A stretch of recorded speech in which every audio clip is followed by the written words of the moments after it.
Ang pagbabalik ni Klay Thompson sa arena ng Golden State Warriors. Draymond Green lakas mang trash talk at nag-night-night gesture pa kay PJ Washington. Golden State Warriors laban sa Dallas Mavericks. Dito nga pala wala pa rin si Anthony Davis pero present siya sa bench ng Dallas. First quarter pa lang umalago na ang mga mandirigma. Pinangunahan niya ni Stephen Curry na umiscore ng 7 straight points at may end-one play pa. Natapos ang first quarter sa score na 33-18.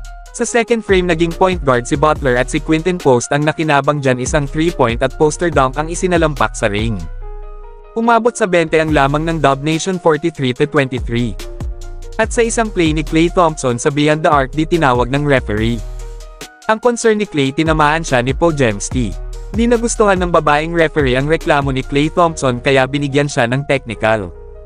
Tuwang-tuwa si Draymond Green at mukhang inaasar pa si Klay, buti na lang pinigilan agad ni Uncle Drew yan. Natapos nag first half 61-44. Favor for Golden State Warriors. Sa start ng third frame pinasimula ni Klay sa isang 3-point shot at sinagod naman ni Moses Moody mula sa transition pass ni Podziemski. Si Kyrie Irving at Klay Thompson ang tumitrabaho para sa Dallas pero nasa 20 points pa rin ang hinahabol ng Mavs.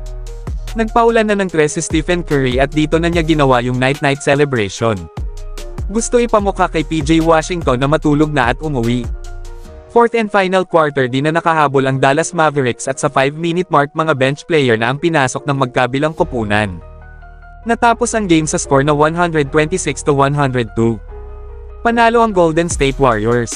At nasa 9 spot na sila na may 30 wins at 27 lose. Sa laban na ito nanguna sa Warriors si Stephen Curry na umiscore ng 30 points, 4 rebounds at 7 assists. Katulong niya sila Butler na may 18 points, Podziemski 17 points, si Green 13 points at Moody na may 14 points. Sa Dallas Mavericks naman tatlo lang ang may double figure sa puntos. May tig 17 points si PJ Washington at Kyrie Irving at 11 points lang si Klay Thompson. Sa shaded area sila kinulang ng tulong dahil na rin sa pagkawala ni Anthony Davis. May 60 points sa points in the paint ang Warriors at 46 lang sa Dallas Mavericks.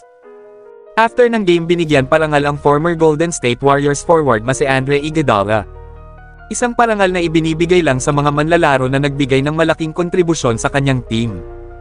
Isinabot ang kanyang jersey number, tanda na kinikilala ng Dub Nation ang kanyang mga nagawa sa Golden State Warriors team. Present dito sila Klay Thompson at Kyrie Irving. At yan ang sports update ngayon. Salamat mga boss sa suporta sa aking mga videos. Palambing lang paki-like, follow at mag-comment lang sa ibaba kung may mga tanong at komento kayo sa aking sports update. Salamat at pa-subscribe ng aking Facebook page at YouTube channel na Boss Eman. Ingat palagi at God bless.